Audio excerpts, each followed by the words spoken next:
নিতাই গৌরী সীতানাথ প্রেমানন্দে একবার হরি হরি বলো।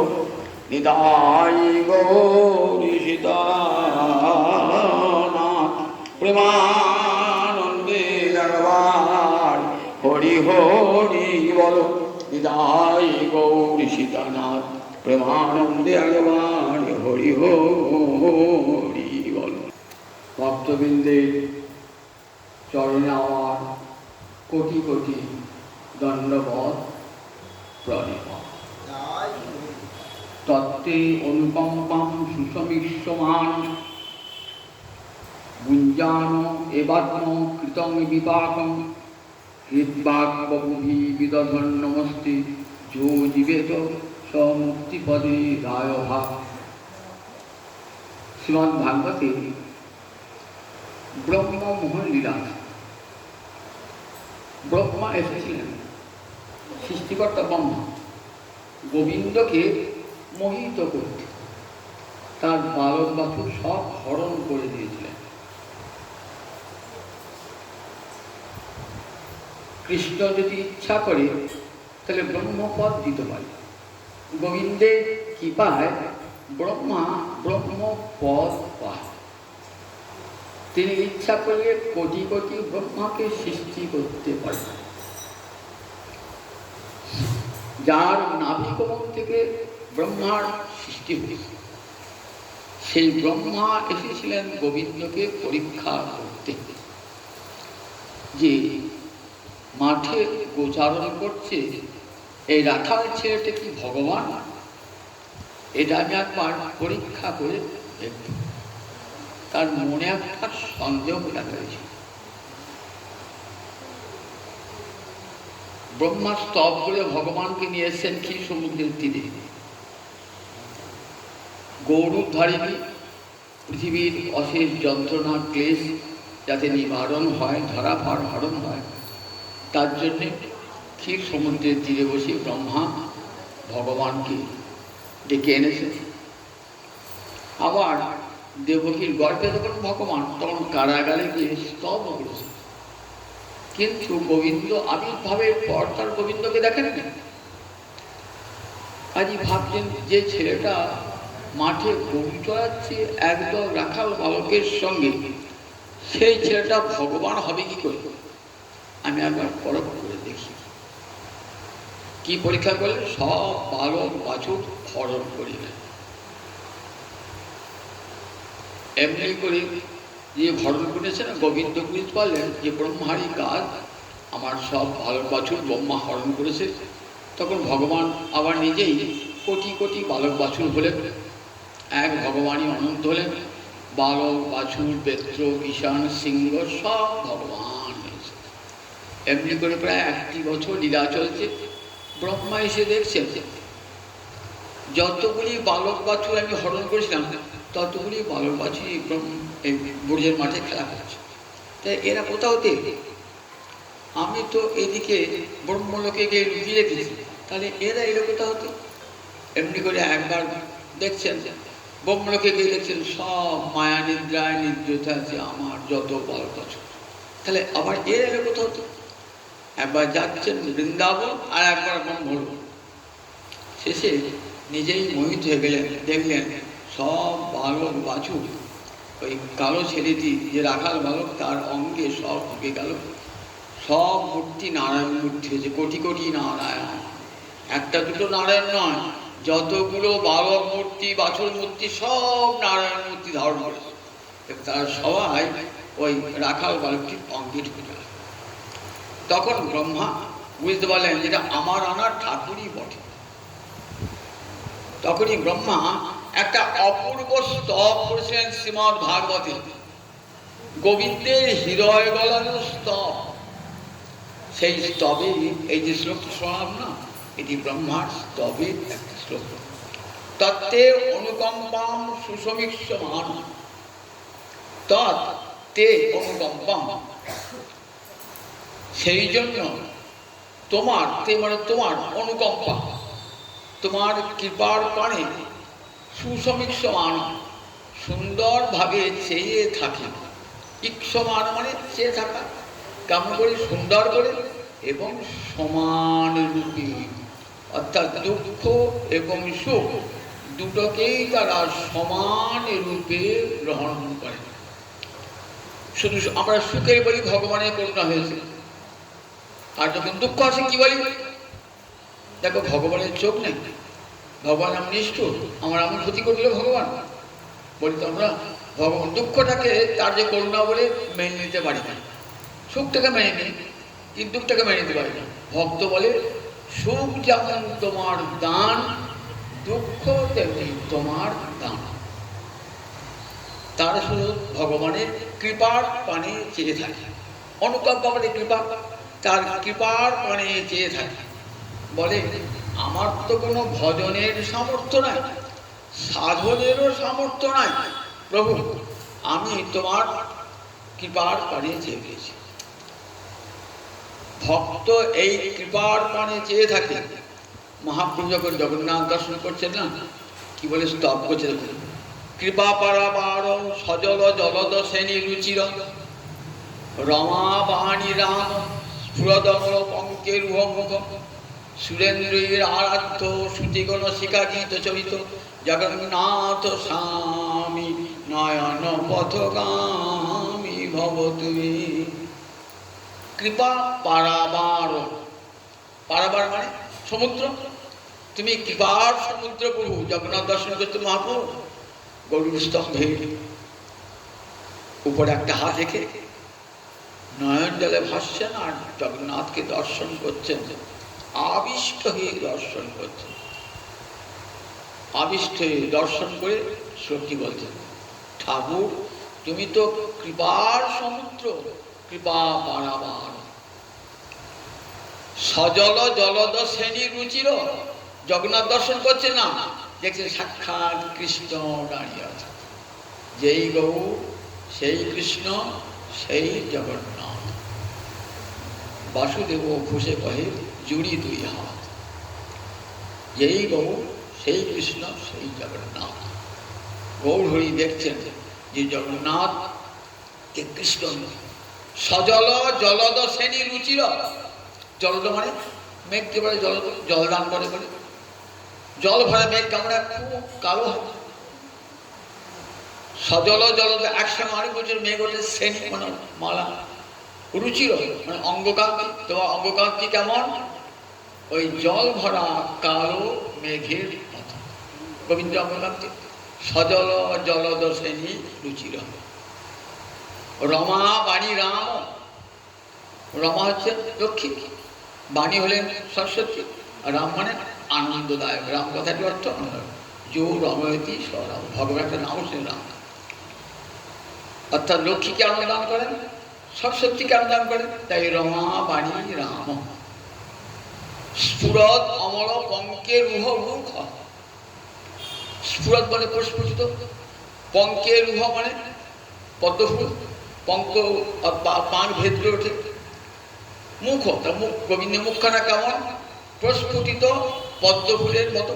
স্ফুরদ অমল পঙ্কে, নির্মল পদ্মফুলের মতো পঙ্কে রুহ মুখ।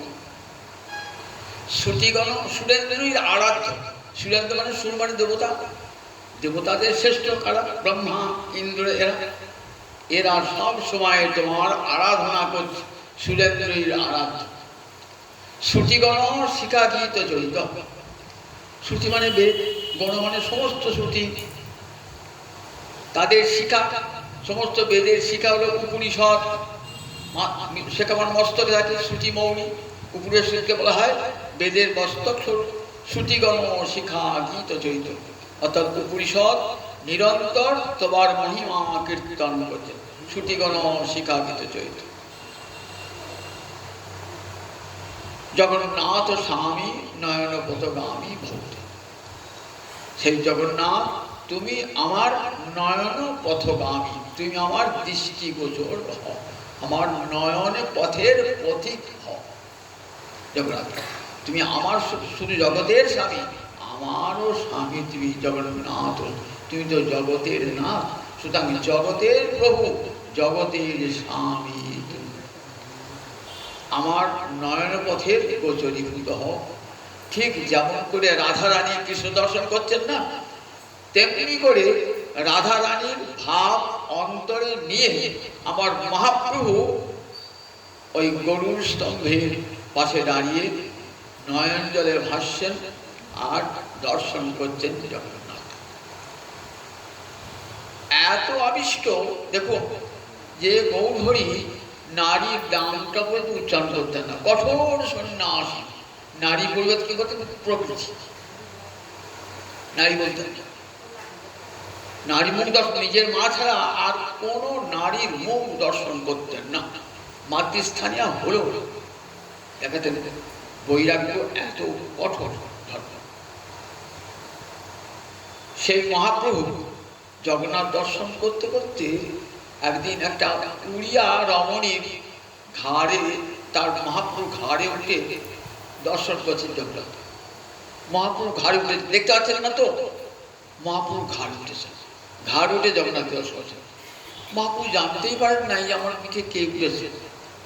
মহাপ্রভু আবিষ্ট চিত্তে, আর ওই রমণী উড়িয়া রমণীকেও দেখছেন জগন্নাথকে আবিষ্ট হয়ে। একটা মানুষের ঘাড়ে নিয়ে পা দিয়েছি, এটাও তার বলবে, এত আবিষ্ট হয়ে দেখছেন। গোবিন্দ সেবক ছুটেছে, নাম নাম ছুটেছে, নামিয়েছেন। তখন মহাপ্রভু সব্বিত হয়েছে। তখন বলছে গোবিন্দ ওকে নামিয়েও রাখো, ও কত আবিষ্ট চিত্ত হয়ে জগন্নাথ দর্শন করছে, আমাকে আশীর্বাদ করবো, আমি ঠিক তোমার মতন করে জগন্নাথ দর্শন করতে পারি। তোমার জ্ঞান নাই যে আমার মাথায় পা দিয়েছ, পা দিয়ে জগন্নাথ দর্শন করছো, আমি যেন ঠিক এইরকম করে আবিষ্ট চিত্তে জগন্নাথ দর্শন করতে পারি। কেমন যেন কোনদিন দেখে নাই আরে খেলার মতন এমনিভাবে জগন্নাথ দর্শন করছে। গরুর স্তম্ভের তলে আছে এক নিম্নকালে, শেখা হালে ভরিল অশ্রু জলে। টস টস টস টস করে মহাপ্রভু দুটি নয়ন দিয়ে জলধারা পড়ে চলেছে, যেমন শ্রাবণ মাসের মেঘের ধারা পড়ছে। গরুর স্তম্ভের নিচে একটা খাল আছে, খালটা জলে মহাপ্রভুর নয়ন জলে ভর্তি হয়েছে। গরুর স্তম্ভের তলে আছে এক নিম্নকালে, সেখানে ভরিল অশ্রু জলে। বলছেন তুমি কৃপা পারা বাড়ো, তুমি তো কৃপার সমুদ্র প্রভু। ভগবানের করুণার পানে আমাকে চেয়ে থাকেন, তত্ত্বে অনুকম্পাম সুসমীক্ষমান। এই দুঃখ দাও, আঘাত দাও, দাও প্রভু, তাকে তোমার কৃপা বলে বরণ করে নেব। আবার যদি সুখ দাও, সেটাও তোমার কৃপা বলে বরণ করে নেব। সুখও তোমার দান, দুঃখ তোমার দান। এটা ভক্তরা কেউ বলতে পারে না। সুখ যেমন তোমার দান, দুঃখ তেমনি তোমার দান। দুটোকে সুষম সুন্দর দৃষ্টিতে দেখে সমান করে তাকিয়ে থাকে ভক্ত ভগবানের কৃপার দিকে। কৃপার এমন সামর্থ্য শাস্ত্রে বলেছে, মুখং করতি বাচালং পঙ্গুমিলং ভয়তে গিরি, যৎকৃপা তমহ বন্দে পরমানন্দ মাধব। গীতা পর্যন্ত গীতা ধ্যান বলা আছে। মুখং মানে বোবা, মুখং করতি যৎকৃপা, যার কৃপা মুখকে বাচাল করে। পরমানন্দময় মাধব, যার কৃপা মুখ বোবাকে বাচাল, মুখং করতি বাচাল, মুখকে বাচাল করে। পঙ্গু লং ভয়তে গিরি, যে পঙ্গু হাঁটতে পারে না সে গিরি টপকায়। তোমার কৃপার এমন শক্তি, ভগবানের কৃপার এমন শক্তি। দেখুন মুখ কেমন করে বাচাল হয় আর পঙ্গু কেমন করে গিরিলঙ্ঘন করে, আমি দুটি উদাহরণ দেখাবো। তিন পুত্র সঙ্গে আছে সেন শিবানন্দ। পঞ্চতত্ত্বের গান গান আমরা। শিবানন্দ সেন কোথাকার বাড়ি? কাঁচরা পাড়া। মহাপ্রভুর পরিকর, মহাপ্রভুর পরম ভক্ত শিবানন্দ। প্রতি বৎসর রথযাত্রার পূর্বে সমস্ত গৌড়ের ভক্তগণকে নিয়ে শিবানন্দ সেন পুরীর পথে হাঁটা দিতেন, সপরিবারে যেতেন, প্রতি বৎসর যেতেন। মহাপ্রভু আদেশ করেছিলেন, শিবানন্দ তোমার তো প্রচুর পয়সা আছে, তুমি সমস্ত এই গৌড়ের যাত্রীগণকে তুমি তোমার পয়সা খরচ করে তাদেরকে নিয়ে যাবে, পথে শুল্ক দেবে এবং তাদের থাকা খাওয়ার ব্যবস্থা সব তুমি করবে। ভগবত সেবায়, ভগবত ভক্তের সেবায় তুমি অর্থ লাগাবে। সারা জীবন শিবানন্দ শ্রী পার করে গেছে। সেই শিবানন্দের 3 পুত্রের মধ্যে শেষ পুত্রটির নাম পরমানন্দ সেন। যখন পুরীতেই গর্ভের সঞ্চার হয়, তখনই মহাপ্রভু বলছেন, এবার তোমার যে সন্তান আসবে তার নাম রেখো পরমানন্দ। পরমানন্দ পুরী আমার মহাপ্রভুর গুরু সতীর্থ, বলে পরমানন্দ আমি বলেন, বেশ প্রভু। সন্তান হয়েছে, মহাপ্রভু কি বলতেন? পুরীদাস পুরীদাস বলতেন। 7 বছর বয়স, লেখাপড়া করতে পারে না, কথাও বলতে পারে না, বোবা। শিবানন্দ সেন বলছে, চল, 7 বছর বয়স হলো, এখন লেখাপড়া শিখলি না, ভালো করে কথা বলতে পারছি না, চল মহাপ্রভুর কৃপার দান, মহাপ্রভুর চরণেই তোকে দিয়ে আসবে। সন্তানটিকে নিয়ে গেছেন, সপরিবার যেতেন তো, নিয়ে গিয়ে সন্তানটিকে মহাপ্রভুর চরণে ধরেছেন। প্রভু গো, তোমার দান তোমার চরণেই দিলাম প্রভু। 7 বছর বয়স হয়েছে, পড়তেও যায় না, কোথাও পড়েও না, কথাও বলতে পারে না। মহাপ্রভুর চরণে পড়ে সেই 7 বছরের ছেলে মহাপ্রভুর ডান পায়ে বুড়ো আঙুলটা চুষ, আর মহাপ্রভু মাথায় হাত লাগাচ্ছে, বলছে, বলো কৃষ্ণ বলো, কৃষ্ণ বলো। ছেলে তো কথাই বলে না, কৃষ্ণ বলতে, সে তো বাবা কথা বলতে পারে না, কৃষ্ণ বলো, কৃষ্ণ বলো। পাশে স্বরূপ দামোদর বসে আছে, বলছে, স্বরূপ দেখো, আমি যখন ঝাড়িখণ্ডের পথে যাই না, তখন বাঘও কৃষ্ণ বলেছিল, সিংহ কৃষ্ণ বলেছিল, হাতিও কৃষ্ণ বলেছিল, তার তো মানুষরা মনের পশু পাখি কৃষ্ণ বলেছিল, আর মনুষ্য সন্তানকে আমি কৃষ্ণ বলাতে পারলাম না। স্বরূপ বলে, পেরেছে প্রভু, ও কৃষ্ণ বলছে, কৃষ্ণ বলছে ভিতরে, বাইরে বলো। বাচ্চা প্রভু, গুরুমন্ত্র কেউ বাইরে প্রকাশ করে, সে তো মনে মনেই জপ করে। তুমি যখন কৃষ্ণ বলেছো না, ওটার গুরুমন্ত্র হয়ে গেছে, ওটার কাউ কেউ বলবে না। আচ্ছা, কৃষ্ণে তারও অনেক নাম আছে, কৃষ্ণের বাদ দিয়ে আরো নাম করবো, তার শ্যাম নাম আছে, হরি নাম আছে, কত নাম তো তার আছে, দামোদর নাম আছে, একটা নাম বলো।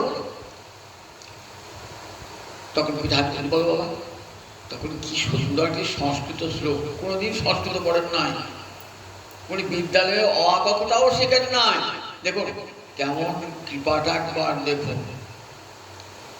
সবসো কুবলয়ং অক্নোরঞ্জনং উরসো মহেন্দ্রমণিদাম বৃন্দাবন রমণীনাং নিখিলভূষণং হরির জয়তি। বৃন্দাবন রমণীনাং নিখিল মুণ্ডনং অখিল মুণ্ডনং হরির জয়তি। কিছু নাম বলে হরি বলেন, সে হরি কেমন? সবসো কুবলয়ং বৃন্দাবন রমণীনাং, বৃন্দাবনে যারা ব্রজগোপী তাদের কানের নীল পদ্ম, কুবলয় মানে নীল পদ্ম, তারা কানের দুল পরতো না, ওই পদ্মের কুড়ি কানে লাগাতো, কুণ্ডলে বলতো। তাই কৃষ্ণ তারা অন্য কোনো ভূষণ চাইতো না, তাদের ভূষণ কর্ণের ভূষণ কৃষ্ণ নাম, বদন ভূষণ তাদের কৃষ্ণ নাম। নয়ন ভূষণ শ্যাম দর্শন বদন ভূষণ নাম। তাদের যাকে গোপী ব্রজগোপীদের ভূষণই হলো কৃষ্ণ। কৃষ্ণ নাম তাদের কর্ণভূষণ, কৃষ্ণ নাম তাদের বদন ভূষণ, কৃষ্ণ তাদের নয়ন ভূষণ। তাই বলছেন সবস কুবলয়ং, বলছেন গোবিন্দ তাদের কর্ণের নীল পদ্ম কুবলয়ং অক্নোরঞ্জনম, না এটা চোখে কাজল করে তো, তা বলছে দেখো গোবিন্দই তাদের চোখের কাজল।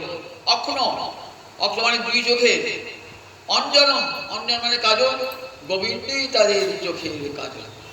সবস কুবলয়ং অক্নোরঞ্জনম উরস মহেন্দ্রমণিদাম, উরস মানে বক্ষ, বক্ষের যে মণিহার, কৃষ্ণই তাদের বক্ষের মণিহার।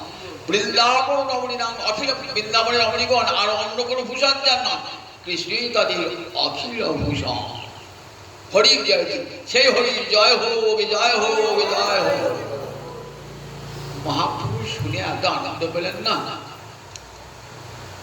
আনন্দ পেয়ে বলছেন তুমি এত সুন্দর শ্লোক শোনালে আমাকে, আমার দুটি কান আনন্দে পূর্ণ হয়ে গেল। আজ থেকে তোমার নাম হলো কবি কর্ণপুর। কবি কর্ণপুর, শিবানন্দের ছোট ছেলেটির নাম কবি কর্ণপুর। কত গ্রন্থ রচনা করেছিলেন মহাপ্রভুর কৃপাতে। দেখো, যে ছেলে বোবা, কথা বলতে পারতো না, লেখাপড়া শেখে নাই, কৃপায় কি না হয়, মুখং করতি বাচাল, মুখ বোবা বাচাল হয়ে গেল। শ্রী চৈতন্য চন্দ্রোদয় নাটক লিখলেন, শ্রী চৈতন্য চৈতামৃত বলে সংস্কৃত মহাকাব্য রচনা করলেন, আনন্দ বৃন্দাবন চক্ষু বলে রাধা মাধবের লীলা অষ্টকালী রচনা করলেন, কত গ্রন্থ রচনা করলেন, ছন্দ উপরে রসের উপরে কত বই রচনা করেছেন এই কবি কর্ণপুর। দেখুন কেমন কৃপা পেলে যে মুখ কেমন করে বাঁচাও হয়। বৃন্দাবনে পড়ে আছেন কৃষ্ণদাস বাবা, ছোটবেলা থেকে উড়িষ্যা ডিস্ট্রিক্ট গিয়েছেন বৃন্দাবনে, জঙ্গলে পড়ে থাকেন। সিদ্ধ কৃষ্ণ বাবা বৃন্দাবনে পড়ে থাকেন, ভিক্ষা করতেও যান না, যেতে পারেন না। কি খান? এদিকে কেউ দিয়ে দেখতেন আটা, নিম পাতা দিয়ে গুলে খান। খেতে খেতে খেতে নিম পাতা খেতে খেতে চোখ দুটো অন্ধ হয়ে গেছে, আর মাদুকরি করতে বার হন না, বনে জঙ্গলে পড়ে আছেন। 2-3 দিন আহারা জোটে নেই, কিন্তু তাদের কোনো দুঃখ নয়। রাধারানীর নাম নিয়ে পড়ে আছেন, রাধারানী তোমাদের কৃপা পড়ে আছেন। রাধারানী ললিতাকে পাঠিয়ে দিয়েছেন, যাও ললিতা, সিদ্ধ কৃষ্ণদাস বাবা আর 2-3 দিন অনাহারে আছে, তুমি নিয়ে গিয়ে খাও। এক বাটি দুধ নিয়ে গেছে, ক্ষীর নিয়ে গেছে, আর ওর চোখটা অন্ধ হয়ে গেছে, এই কাজলটা নিয়ে যাও, ওর চোখে বুঝিয়ে দেবে। বলছে, এই বাবা তুই ভিক্ষায় যাস না কেন? কি করে যাবো, আমি তো দেখতে চোখে দেখতে পাই না, 3 দিন ধরে অনাহারে পড়ে আছো। এই না, এই দেখো, এক মা পাঠিয়ে দিলেন, এই দুধ খাও।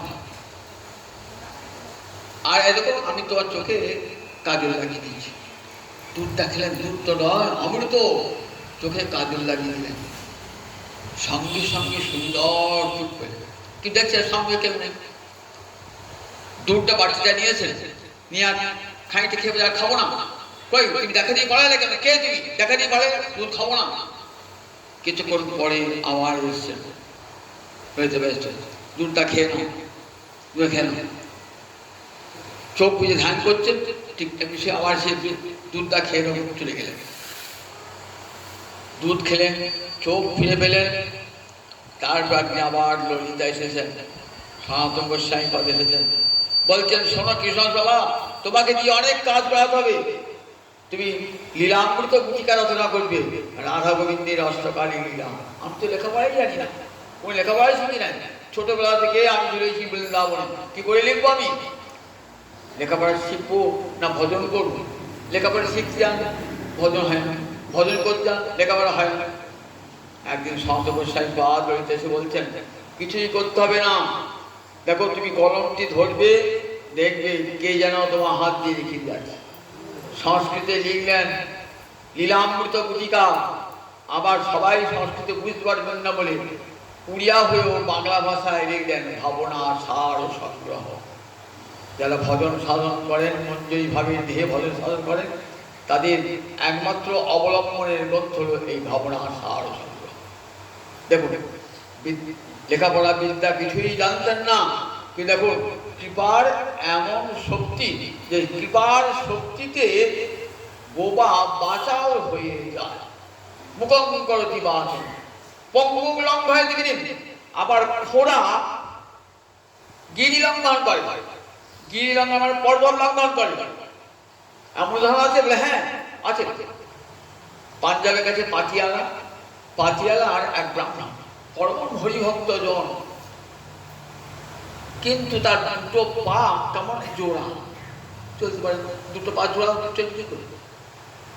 চলতে পারে না, কিন্তু অন্তরে খুব ইচ্ছা জগন্নাথ পূর্ণব্রহ্ম একবার দর্শন করবো, পরব্রহ্ম জগন্নাথকে দর্শন করলে আমার মুক্তি হয়ে যাবে। কিন্তু যাবে কি করে? চলতেই তো পারে না, কোনো তোমার হাঁটুতে ভর করে দুটো হাতে ভর করে ছেঁচে যায়। বাড়ির লোক দিকে বলছে যে আমি জগন্নাথ দর্শন যাবো। সে কি গো, কোথায় পাটিয়ালা আর কোথায় পুরী, কত দূর আসতে যাবে কি করে, তুমি 1 মাইল আসতে দেবে না? বলছে আমি যাবো, প্রতিজ্ঞা করেছি আমি যাবো জগন্নাথের কাছে। কে সঙ্গে যাবে? আমি একাই যাবো। একা তুমি যাবে? দুর্গম রাস্তা, কত দূর রাস্তা, তুমি যাবে কি করে? বলে আমি যাবো জগন্নাথ দর্শন করতে, আমার অন্তর চেয়েছে আমি যাবোই, আমি কোনো বাধা মানব না। দেখো তোমরা তো আমরা বাড়ির লোক, আমার যদি কিছু অর্থ সাহায্য করে ভালো হয়, পথে যদি পয়সা অর্থ প্রয়োজন হয়, বাড়ির লোকের কিছু অর্থ সাহায্য করলো, সেই নিয়ে চলল। সেই ঘোরাতে ছেঁচে চললো, হাত ঘর করে যাচ্ছি কিছু করা বলছে আর বোধহয় পারবো না, হে জগন্নাথ তোমাকে দেখতে পাবো না, তোমাকে দেখতে পাবো না, তোমাকে দেখতে পাবো না। যাচ্ছে, যেতে যেতে একটা বনের মাঝে গিয়ে হারিয়ে। এবার বনটা পেরে দিকে দুর্গম বন, চারিদিকে কাঁটার ঝোপ, যাবে কি করে? বাবার বাঘ ভালো সরকার দিলে তো হিংস্র জন্তু, যাবে কি করে? ভাবছে আর কোথায় যেতে পারলাম না, চতুর্দিকে এমন কাঁটার ঝোপ, যাবেন কি করে? মনে ভাবছেন, টস টস করে চোখ দিয়ে জল পড়ছে, জগন্নাথ তোমাকে দেখতে পেলাম না, কোনো এখনো কত দূর রাস্তা, যাবো কি করে, বনটা পেলি কেমন করে? মনে ভাবছেন, একটা বৃক্ষতলে বসে নয়ন জলে ভাসে। কিছুক্ষণ পরে একটা সন্ন্যাসী এসে দাঁড়িয়েছে। সন্ন্যাসী বলছে তুমি কে গো? তা বলছে আমার বাড়ি পাতিয়ালা, আমি একজন দরিদ্র ভিক্ষুক ব্রাহ্মণ। কোথাবে তুমি? আমি জগন্নাথ দর্শনে যাব। সে তো হেসেই বললো, তুমি জগন্নাথ, এখনো কত দূর রাস্তা জানো জগন্নাথে? তুমি তো 1 মাইল রাস্তা আসতে পারো না, আর কত দূর রাস্তা যাবে কি করে, তোমার তো পা নাই। বলছে আমি যাবো, এমনি কই যাবো, তাতে আমার শরীর চলে যায়, তুমি জগন্নাথ দর্শন আমার চাই, জগন্নাথ দর্শন চাই। আচ্ছা শোনো, জগন্নাথ যদি এখানে আসেন তাহলে তুমি কার জগন্নাথ দর্শন যাবে? তারপরে তা যাবো কেন? শাস্ত্রে বলেছে যেখানে কৃষ্ণ সেইটাই বৃন্দাবন, যেখানে জগন্নাথ সেই ক্ষেত্র শ্রীক্ষেত্র। সুতরাং যদি এখানে জগন্নাথ আসে, এইখানেই আমি জগন্নাথ দর্শন করব। এই বলতে বলতেই সন্ন্যাসী ওই জগন্নাথের মূর্তি ধারণ করেছেন। কেমন কৃপা দেখেছেন তো, ভক্তকার যেতে হলো না, অন্তরে কত আকর্ষণ, অন্তরে এই আমি জগন্নাথ এসেছি, তোমাকে আমার ভক্তের কষ্ট হচ্ছে, আমি এসেছি তোমাকে বলে দেখা দিতে। নয়ন জলে ভাসছে, তোমার এত করুণা, তুমি কৃপা বাড়াও, সত্যি কৃপার সমুদ্র। আমি যেতে পারবো না বলে, অন্তরে আমার এত আকাঙ্ক্ষা, আমি যেতে পারবো না বলে তুমি এসেছো এই নির্জন বনে, তুমি এসেছো প্রভু, কত কষ্ট করে এসেছো প্রভু। যাও বাড়ি ফিরে যাও, তোমাকে আর শ্রীক্ষেত্র যেতে হবে না, তোমার তো জগন্নাথ দর্শন হলো। তারপরে আমি যদি বাড়ি ফিরে যাই, লোকে বলবে তুমি শ্রীক্ষেত্র যেতে পারো না, তাই ফিরে পাঠিয়েছ, একটা কৃপার নিদর্শন আমাকে দাও। তখন সেই জগন্নাথ সন্ন্যাসী বুদ্ধার জগন্নাথ কি করলেন, তার দক্ষিণ চরণ ওই তা হাঁটুর উপরে তুললেন। যেই হাঁটু তুলে সঙ্গে সঙ্গে পা ছেড়ে গেল, সুন্দর দুটি পা হলো, সুন্দর দুটি পা। এইবার যাচ্ছেন, এইবার জগন্নাথ অদৃশ্য হয়ে গেছেন, বলিষ্ঠ দেহ, হাঁটবার ক্ষমতা সব পেয়েছেন। পরমানন্দে জয় জগন্নাথ, জয় জগন্নাথ, জয় জগন্নাথ, জয় জগন্নাথ, জয় জগন্নাথ বলতে বলতে বলতে বলতে যাচ্ছে, অধুর কণ্ঠে হরিনাম বলতে বলতে যাচ্ছে। বাড়ি থেকে সবাই অবাক, যে আচ্ছা তোমার তো পা ছিল না, দুটো পা জোড়া, সেই দুটো পা ছাড়লো কি করে, আর এমন সুন্দর তোমার চলন শক্তি হলো কি করে, তোমার সম্পূর্ণ দৈহিক অবয়ব পাল্টে গেছে। তখন বলে আমি জগন্নাথ দর্শন করছি কোথায়, এক বনের কাছে। সেই বনেতেই জগন্নাথের মন্দির গড়ে উঠল, জায়গাটির নাম অমরাগড়। সেখানে গড়ে উঠল জগন্নাথের মন্দির, জগন্নাথ বলদেব সুভদ্রা সেইখানে বিদ্যমান।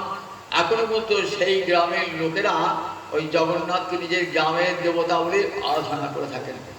আর ভাবলেন এই যে ব্রাহ্মণ, কত দেখো কতখানি এই ব্রাহ্মণ কতখানি ভক্তি পরায়ণ হলে জগন্নাথকে কাছে টানতে পারে। এত ভক্তির আকর্ষণ জগন্নাথকে নিজের কাছে থেকে টেনে এনেছে। দেখুন কত বড় নিজের কাছে টেনেছেন, কেমন শক্তি, কৃপার এমন শক্তি। তাই কৃপা বাড়াবার এখানে ব্রহ্মা বলছেন প্রভু তত্ত্বে অনুকম্পাম সুসমীক্ষমান, তোমার কৃপার সীমা নাই প্রভু। ভক্ত তোমার কৃপার পানে চেয়ে থাকে, এই কৃপার পানে একটা অসাধ্য সাধন করতে পারে। তারা কি করে? ভুঞ্জান এবার কৃতম বিপাকম, আত্মকৃত বিপাক তারা ভোগ করে।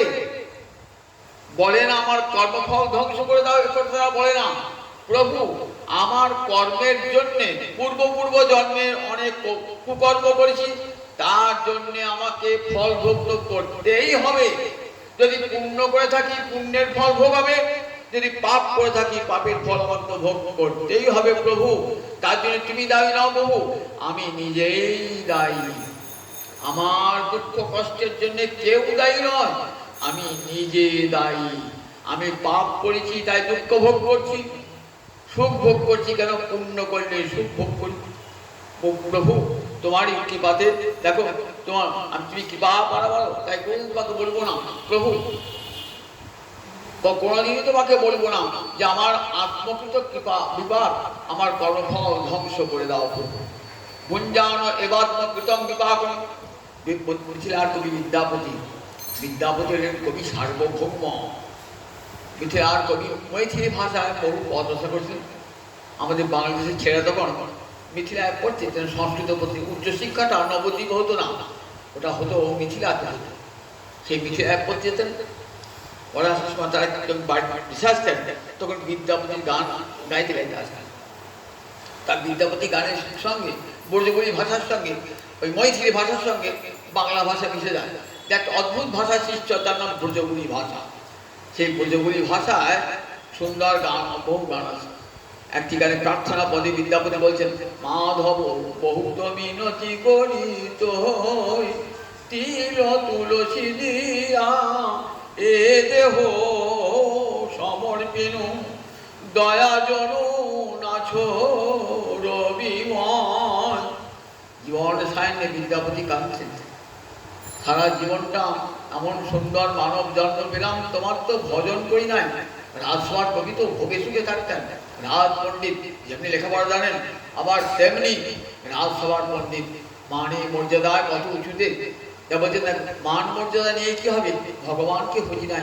সুন্দর মানব দেহটা জীবন সায়নে। যখন আমি জন্মগ্রহণ করেছিলাম কি বলেছিলাম, প্রভু তোমাকে ভজনা করবো, এই জন্য মানুষ এই পৃথিবীতে যাচ্ছে। কিন্তু যেই মাতৃকার প্রতি ভূমিষ্ঠ মায়ার কবলে পড়লাম, তখন কি হলো?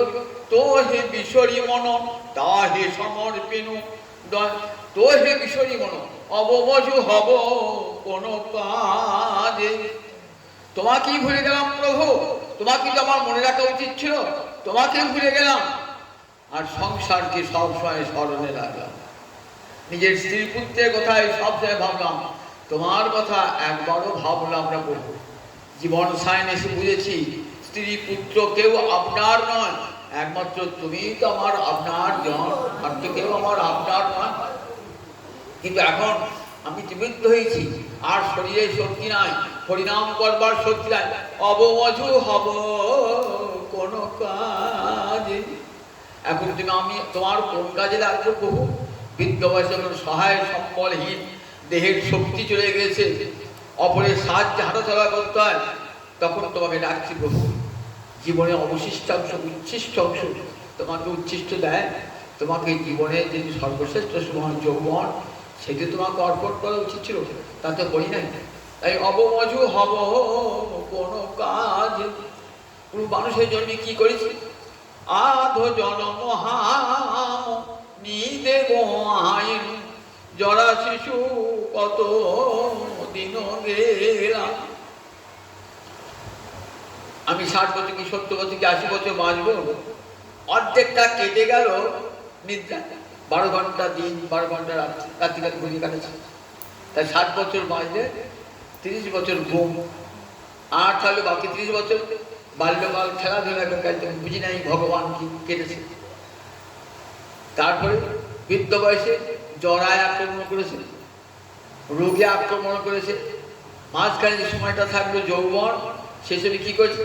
নিধুবনে রমণী রসরঙ্গে মাহাতরু তোহে ভজব কোন বেলা। সংসার নিধুবন, সেখানে স্ত্রীকে নিয়ে আনন্দ করেছি, সংসার তোমাকে ভোজন করতে। এই এখন আমি কোন কাজে রাখবো? এখন তোমার অমনোযোগ হবো কোনো কাজে? এখন তোমার কোন কাজে আমি রাখবো? বিদ্যাপতি নয়ন জলে মুখ ভাসিয়ে কাঁদছে জীবন সায়ন এসে, মাধব বহুত মিনতি করি তুই তিল তুলসী দিয়া এ দেহ সমর্পিনু দয়া জনু নাছো রবিময়। প্রভু দয়া ছিল না প্রভু, আমি তো হতভাগা প্রভু, তোমার সেবা করতে পারি না। পুত্র যদি দুরাচারী হয়, দুষ্ট হয়, বাবা মাকে সেবা না করে, তবুও বাবা মা কিন্তু পুত্রের সেবা করে, পুত্রকে বলে না। আমাকে সেরকম দেখো, গণইতে দোষ গুণলেশ নাহি পারি জবতুহু করো বিচার। যখন তুমি বিচার করবে দেখবে আমার সবটাই দোষ, আমার গুণের ছিটেফোঁটা নাই, লেশ নাই। তুহু জগন্নাথ জগতে কহায়সি জগবাহিনী নহি ছাড়। তুমি তো জগন্নাথ, জগতের পিতা জগন্নাথ, আমি তো জগতের মধ্যেই রয়েছি প্রভু। পিতা যেমন ওই 5টা ছেলের মধ্যে একটা যদি বধ হয়, সব ছেলেকেই সমান চোখে দেখে। তাই প্রভু আমি যদি হই না, দুরাচারী হই না কেন, ভজনহীন হই না কেন, তুমি যেন দয়া ছিল, আমার দয়া যেন ছিল না প্রভু, দয়া ছিল না আমার পিতা। প্রভু কত কাতর প্রার্থনা জানিয়েছেন গোবিন্দের কৃপা পাওয়ার জন্য। তত্ত্বে অনুকম্পাম সুসবিশ্বমান ভুঞ্জানে বাত্মকৃতম বিপাকম। আত্মকৃপা বিপাকে ভোগ করব কি এ মানুষ পশু পাখি কুলে জন্মিয়ে অথবা কি পতঙ্গে। প্রভু আমার কর্মফলের জন্যে আমি পাখি হই, পশু হই, মানুষ হই, তাতে আমার কোনো দুঃখ নয় প্রভু। আমার কর্মের জন্য জন্ম হবে তো, আমার যদি সেরকম কর্ম হয়, পশুর মতো কর্ম হয়, আমি পশু জন্মই পাবো প্রভু। তার জন্য বলবো না আমাকে মানব জন্ম দিও, তুমি তো মানব জন্ম দিয়েছিলেন, আমি তার সদ্ব্যবহার করি না। এমন সুন্দর দুর্লভ মানব জন্ম পেলাম, একদিনও কৃষ্ণ বুঝলাম না, বিষয় মদে মাতোয়ার হয়ে রইলাম। বিষয় তো সবাই ভোগ করে, বনের পশু পাখি, নর্দমার পোকা, সেও তো বিষয় ভোগ করে, বিষয় করি সর্বতোষায়। কিন্তু কৃষ্ণ ভজন এটা কি বনের পশু পাখি হয়, নর্দমার পোকার হয়? একমাত্র মানুষেরই হয় কৃষ্ণ। তাই মানব জন্ম তো কৃষ্ণ সেবার জন্য, কৃষ্ণ ভজনের জন্য। সেটা যদি নষ্ট করে আর গোবিন্দ দেবেন। তাই বলছে দেখো, এই যে কি এ মানুষ পশু পাখি কুলে জন্মী অথবা কীট পতঙ্গে, যে করে জন্ম দাও না প্রভু, আমার দুঃখ নাই প্রভু। কর্ম বিপাকে গতাগতি পুনঃ পুনঃ মতি রহু তুয়া পর সঙ্গে। কর্মের ফলের জন্যে আমি একবার আসবো, একবার যাবো, একবার আসবো, একবার যাবো, পুরো একটা প্রার্থনা। আমি যে কুলে জন্মগ্রহণ করি না কেন, হাঁড়ি চন্ডাল যেগুলি করে হই না কেন, পশু পাখি কীট পতঙ্গ যাই হয় না কেন, আমার মতি যেন থাকে, আমার যে কুলে জন্ম হোক না কেন, আমার মতি যেন থাকে। হা কৃষ্ণ হা গোবিন্দ বলে কাঁদিতে পারি হে, হা কৃষ্ণ হা গোবিন্দ বলে কাঁদিতে পারি হে। আমার যেগুলো জন্ম হোক, আমার দুঃখ নাই প্রভু। মতিরও বিদ্যাপতি প্রার্থনা করেছে যেন তোমার চরণে আমার মতি থাকে, তোমার প্রসঙ্গে যেন আমার মতি থাকে। এই মতিটাই তো গোবিন্দ চান, কিছুই চান না। রাধানীকে হাড় গড়িয়ে দিতে হবে না, গোবিন্দকে হাড় গড়িয়ে দিতে হবে না, উত্তম কাপড় কিনে দিতে হবে না, কিছুই চান না। গোবিন্দ ওসবের কাঙাল নন। কিছু মূর্খ লোক মনে করে ভগবান একটা মন্দির তৈরি গেলে ভগবতে কৃতকৃতার্থ হয়ে গেছে, আমি পাথর দিয়ে গোবিন্দের মন্দির বানিয়ে দিয়েছি, কত পূর্ণ কাজ করেছি। বলে হ্যাঁ তুই কার টাকা নিয়ে কার মন্দির করেছিস? তোকে যে অর্থ সেটা আমিই দিয়েছি, আমার অর্থ দিয়ে আমার মন্দির করেছিস, আমার অর্থ দিয়ে আমার হাত গড়িয়েছিস, আমার চরণের উপর গড়িয়েছিস, আর বলছিস কিনা আমি দিলাম। আমি এই অহংমম গেল না, এই অহংমমত্ব গেল না। দেখুন আমরা কেমন মূর্খ, যে গোবিন্দের কৃপাতে আমি অর্থ উপার্জন করেছি, আর সেই অর্থ দিয়ে গোবিন্দকে আমি হার করিয়ে দিয়েছি। তাই আমি বলতে পারি যে আমি হার দিয়েছি, করিয়ে দিয়েছি, আমি তোমার মন্দির নির্মাণ করে দিয়েছি। এ বলার ভক্ত কখনো ধৃষ্ট কেন? প্রভু সবই তো তোমার নিয়েই তোমাকে দেওয়া। গঙ্গা জলে যেমন গঙ্গা পুজো হয়, প্রভু তোমার সম্পদ দিয়ে তোমারই সেবা করব। এমন সুন্দর দুর্লভ মানব জন্ম পেয়ে আমরা গোবিন্দ ভজন করি। তার তত্ত্ব অনুকম্পম সুসবিশ্বমান ভুঞ্জান এবার কৃতম বিপাক, আত্মকৃত বিপাক তারা ভোগ করে। বলে গর্ব হলে আমার যেখানে জন্ম হোক প্রভু। আর আমি তো প্রভু ভজনও জানি না, সাধনও জানি না, আমার ভজন নয়, সাধন নয় প্রভু। তাই কি করবো প্রভু? বলেছে আমার মতি যেন তোমার চরণে থাকে। কিরকম? আমি তো সাধন ভজন কিছুই জানি না। হৃদ বাক্য বিদধন নমস্তে, হৃদয় দিয়ে, বাক্য দিয়ে, মন দিয়ে আমি যেন তোমার চরণে প্রণাম জানাই। নমস্তে। হৃদ বাক বপুহি, 3 রকমের প্রণাম। হৃদয় দিয়ে প্রণাম, বাক্য দিয়ে প্রণাম, মন দিয়ে প্রণাম। দেহ দিয়ে যখন প্রণাম করবেন, কায় দিয়ে, দেহ দিয়ে, তখন অষ্টাঙ্গ প্রণাম, ষষ্ঠাঙ্গ প্রণাম, পঞ্চাঙ্গ প্রণাম, দণ্ডবত প্রণাম। দেহ দিয়ে প্রণাম করতে পারছেন না, হেঁট হতে পারছেন না, দণ্ডবত হতে পারছেন না, তখন কায়িক প্রণাম। তখন কি করে? তখন বাচিক প্রণাম, বাক্য দিয়ে প্রণাম। হে কৃষ্ণ করুণা সিন্ধু দীনবন্ধু জগৎপতে গোপেশ গোপিকা কান্ত রাধা কান্ত নমস্তুতে। ওম নমো ব্রহ্মণ্য দেবায় গো ব্রাহ্মণ হিতায় জগদ্ধিতায় শ্রীকৃষ্ণায় গোবিন্দায় নমো নমঃ। বাচিক বাক্য দিয়ে বলবে, আর বাক্য দিয়ে করতে হচ্ছে না, বাক্য স্ফূর্তি প্রাপ্ত হচ্ছে না। যখন বড় বড় মুমূর্ষ অবস্থা, তখন তার কথা বলবার ক্ষমতা থাকে না, উঠে প্রণাম করবার ক্ষমতা থাকে না। তখন কি বলে? মনে মনে মানস প্রণাম দান, মানস প্রণাম দান। ভীষ্ম শুয়ে আছেন সরসজ্জায়, কুরুক্ষেত্রে যুদ্ধ হয়ে গেছে, তারপরও পড়ে আছেন সরসজ্জায়, পড়ে আছেন। উত্তরায়ণকাল না আসা পর্যন্ত প্রাণ পরিত্যাগ করবেন। পরম ভক্ত ভীষ্ম পড়ে আছেন সরসজ্জায়। অর্জুন স্বর বেড়ে শয্যা তৈরি করে দিয়েছে, শুয়ে আছেন ভীষ্মদেব। ভগবান গিয়েছেন সাঙ্গপাঙ্গ সঙ্গে রয়ে যুধিষ্ঠিরের মনে শান্তি দান করবেন। কিছুতেই রাজ্য পেয়েও যুধিষ্ঠিরের মনে শান্তি আসে না। কেন? ঘরে ঘরে কান্না ডোল, কত নারী বিধবা নারী স্বামীর জন্য কাঁদছে, কত মা পুত্রহারা হয়ে গেছে, পুত্রের জন্য কাঁদছে। মনে ভাবি এই যুদ্ধ না করলেই হতো, এই রাজ্য পেয়ে আমার কী লাভ হলো? চতুর্দিকে কান্না ডোল, মা অভিশাপ দিচ্ছে, সতী অভিশাপ দিচ্ছে, সেই অভিশাপ তো সিংহাসনে বসবো। মনে শান্তি, অষ্টমের যজ্ঞ করেছেন, সব দাদা সাহায্য কর্ম করেছেন, মনে শান্তি। সঙ্গে গোবিন্দ আছেন, যার নাম স্মরণ করলে অশান্তি দূর হয়ে যায়, সেই গোবিন্দ রয়েছে। কেমন দেখুন, বলছেন চলো যুধিষ্ঠির, তোমার মনে শান্তি আসছে না তো পিতামহ ভীষ্মের কাছে যায়। নিয়ে গেলেন পিতামহ ভীষ্মের কাছে। পিতামহ ভীষ্ম বলছেন, জানো যুধিষ্ঠির, যাকে তোমরা মাতুল পুত্র বলে ভাবতে, যাকে সারথি বলে ভাবতে, দেখো সে সারথিও নয়, তোমার মাতুল পুত্র নয়। কে জানো? ইনি অখিল গুরু নারায়ণ আর নরমূর্তিতে এসেছেন, নরলীলায় এসেছেন। দেখো তোমার মনে শান্তি দেওয়ার কথা, এটা একটা ছল মাত্র। গোবিন্দ যার পাশে আছে তারা অশান্তি, এটা শুধু ছল মাত্র। কেন জানো? আমি দেখতে চেয়েছি গোবিন্দ, আমি তার মুখে তোমাকে প্রণাম করতে দেবো না, তুমি আমার নয়নের সমক্ষে এসে দাঁড়াও। তাই ছল করে তোমার মনে শান্তি দিচ্ছেন না, যাতে তুমি আমার কাছে আসো, এসে আমার কাছে উপদেশ নাও। ভগবান উপদেশ দিচ্ছে, আমার উপদেশ কি? উদ্দেশ্য জানো? আমাকে কৃপা করা। তখন আর ওর বারো শক্তি নাই, কোনো রকম বাক্যটি বলার ক্ষমতা আছে। নয়ন জলে ভাসছেন, দেখেছো কত করুণা আমার, কেমন জীবের প্রতি কত অনুকম্পা, কত দয়া।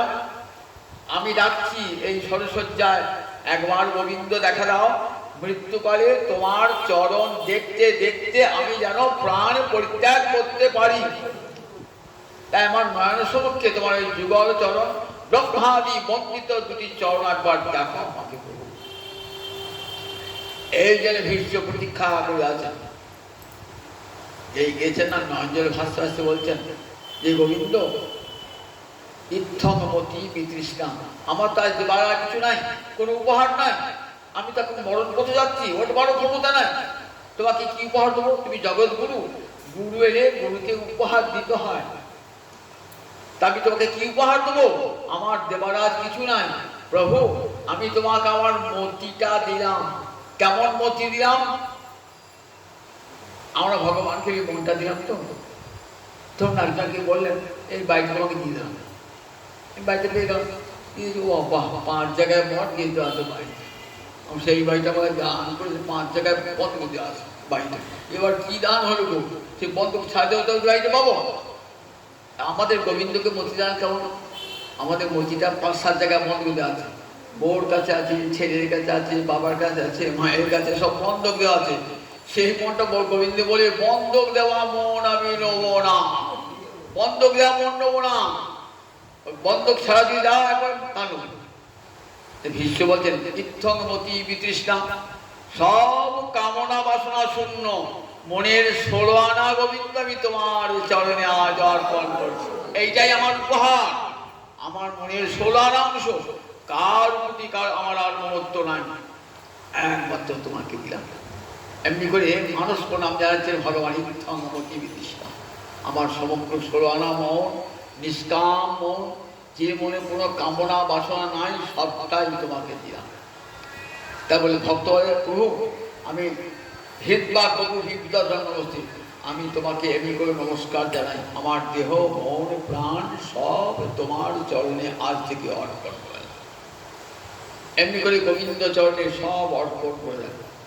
হিতবা বিদর্শন নমস্তে, আমি তার কিছু চাই না প্রভু, আমি তোমাকে বারবার শুধু প্রণাম জানাই, বারবার তোমাকে প্রণাম জানাই প্রভু, কায়িক প্রণাম জানাই, বাচিক প্রণাম জানাই, মানস প্রণাম জানাই। এমনি করে যে জীবে তো এমনি করে তার কৃপার পরে যে জীব বেঁচে থাকে মুক্তি পদে দায় ভাব, মুক্তি যার পদে, মুক্তি যার চরণে, গোবিন্দের চরণে মুক্তি নৃত্য করে বলে তার দায় ভাব হয়। বলেন যে ছেলে বেঁচে থাকে সেই তো পিতার সম্পত্তি পায়, মরে গেলে কি ভাগ পাবে? তাই যে জীবে তো যে বেঁচে থাকে, বেঁচে থাকা মানে কাকে বেঁচে থাকা বলে? ভক্তিপথে স্থিতি নেব জীবন, ভক্তিপথে বেঁচে, ভক্তিপথে থাকাই জীবন। আর কৃষ্ণকে ভোলাই মৃত্যু, কৃষ্ণকে ভোলায় মৃত্যুর অত্যন্ত বিস্মৃতি, ভগবানকে ভুলে থাকায় মৃত্যু, আর ভগবানকে স্মরণে থাকাই হলো জীবন, ভগবানকে স্মরণ থাকা। তা বলে এমনি করে যে বেঁচে থাকে, হা গোবিন্দ তোমার করুণা পাবার জন্য বিশ্বাসী দাদা, সংসারে সব কিছু ছেড়ে দিয়ে হা গোবিন্দ বলে আমার চরণে যারা আছে, তাহলে আমার চরণে যে মুক্তি সম্পদ, প্রেম সম্পদ কে পাবে? ওই যারা হা গৌর গোবিন্দ বলে কাঞ্চি দায় সব মুক্তি পদে দায় ভাব, সেই মুক্তি পদে দায় ভাব, ওই প্রেম ভক্তি সেই লাভ হয়। বাবার সম্পত্তি যে বেঁচে থাকে সেই তো মালিক হয়, বেঁচে থেকে একমাত্র ভক্ত বেঁচে আছে, সমস্ত কৃপা প্রাণী তাকিয়ে থাকে। ছেলে যেমন সজ্জন ছেলে, বাবা যেটুকু দেবে, বাবা যা ভালোবাসবে, বাবার কৃপা প্রাণী চেয়ে থাকে।